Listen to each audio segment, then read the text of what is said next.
pusyong totoo ang unang hirit. Ang saya-saya sa unang hirit. Unang hirit. Alright, nagpapalik-balik po tayo dito sa first ever Tikoy Festival sa Macalelon, Quezon.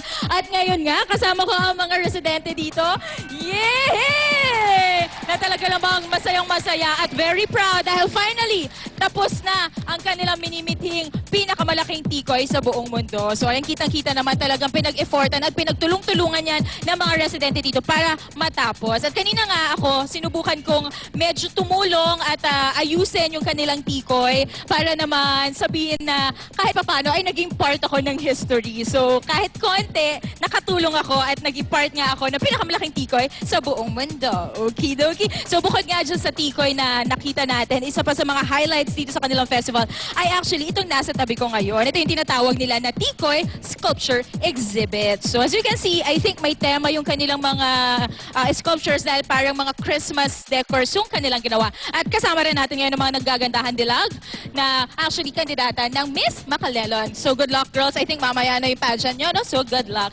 Alright. So bukod din sa mga tikoy, ay isa pa sa mga talagang pinagmamalaki nila dito sa Macalelon ay ang kanilang mga kakanin. Kasi isa daw sa mga pangunahin nilang pananim dito ay mga palay. Kaya naman marami silang mga kakanin na ginagawa dito sa kanilang bayan. So merong ito puto with latik, putong galapong, maha, kasaba, pangganan at marami pang iba. At bukod dyan, ito yung kanina ko pa talaga tinitingnan, ang kanilang napakasasarap, napaka-fresh at napakalalaking mga seafood. So alam nyo ba kasi mga kapuso itong wow, napakalaking seafood. Speaking of, kaya pala nawawala to, Kuya Ricky. Tinago mo sa pocket mo. Mamaya i-display muna natin. Lagay natin. Ayan. Alam nyo kasi mga kapuso, itong Macalelon ay actually ang tinatawag na seafood capital ng Bondok Peninsula. Kaya naman, nandito yung mga freshest at pinakamalalaking mga seafoods nga dito sa kanilang province. So ayan, merong katang, kasag, sisi, at iba't ibang luto ng mga seafood na dito lamang makikita sa kanilang lugar. So talagang magiging masarap at mabubusog na naman ako sa aking trip this morning. And again, gusto natin pasalamatan ang buong mga residente at mga tao dito sa Macalelon. Maraming salamat po and congratulations dahil nakuha nyo ang pinakamalaking tikoy sa buong mundo. So mula po dito sa Macalelon, Quezon, magbabalik po ang unang hirit. Unang hirit. Ang saya-saya sa unang hirit. Unang hirit. Inaaliw, pinapatawa, iniinis at Ang unang hirit. Ang saya-saya. another exciting at high-tech na pangalang paglalaro ang ibibigay natin for kids. Interactive gaming to, pero may matututunan naman ang mga bata habang naglalaro na VTech V-Smile V-Motion. Ang daming V, diba?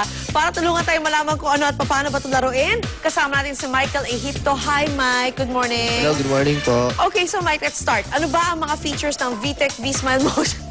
Ang haba niya, VTech V-Smile V-Motion. Yes, bali, ang pinaka-high-tech sa V-Smile V-Motion is educational siya while physical workout additional. Kasi gumaganon-ganon siya, Yes, di ba? gumagalaw-galaw po siya. Kumbaga kotse, parang siya yung kotse. Apo. Okay, parang siyang a tiny version ng Wii, no? Yes po, yes. Okay, so and then anong mga ginagawa nila? May mga letters, May ano mga po, words? bali yung mga bata po matututo ng spelling dahil sa mga Spelling. activities Oo. may makita na tulad nito may lumalabas sa CAP, okay. So, P, para nakuha ma-spell, niya yung kailangan P. ko na yung P. Okay. Then the next level is numbers naman po. Numbers, okay. So, yung mga let's say, addition. 1, 2, 3, 4, kung ano yung susunod may blank. So number 5. And depende sa game, I think depende sa cartridge, meron nga dyan, di ba? Addition, subtraction. Yes po. Am I right? Yeah, Yes po. okay. So how about V-Smile, VTech V-Motion? Anong difference ng V-Smile sa V-Motion? Bali yung B-Smile po is just learning lang siya. Okay. Sa B-Motion, yun nga pa may... Yung may motion Motion talaga. na, may So, workout na. kumbaga yung V-Smile, yun yung older version ng V-Motion. Yes po. Correct. So, how many cartridges are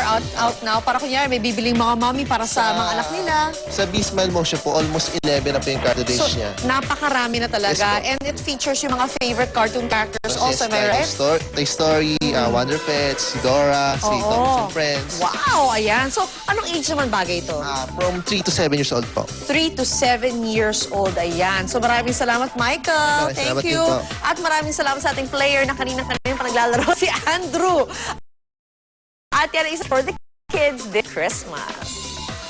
Diyan po kayo kagad unang hirit. Ang saya-saya sa unang hirit. Unang hirit. Unang hirit. Magugulat ka.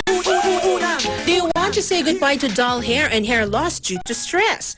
Show off your crowning glory with the new Hair Regrowth Shampoo Anti-Stress. Also available, the Hair 5-in-1 Shampoo and the Hair New Conditioner. Available in Mercury Drugstores in Metro Manila. No access talaga ang anay with Total Termite Solution. Ang pinagsamang lakas ng Solignom at Soil Guard. Mag-Solignom para sa kahoy at gamitin ang Soil Guard sa lupa. Totoong proteksyon with Total Termite Solution. Available in leading hardware and do-it-yourself stores. Ipalit ang nakagawiang panggisa sa bagong Del Monte Santo Senang Sarap. Kompleto ito sa bawang, sibuyas, kamatis, at iba pang pampasarap. Tipid ka sa gastos. De Santo Senang Sarap, kumplesang ka panggisa.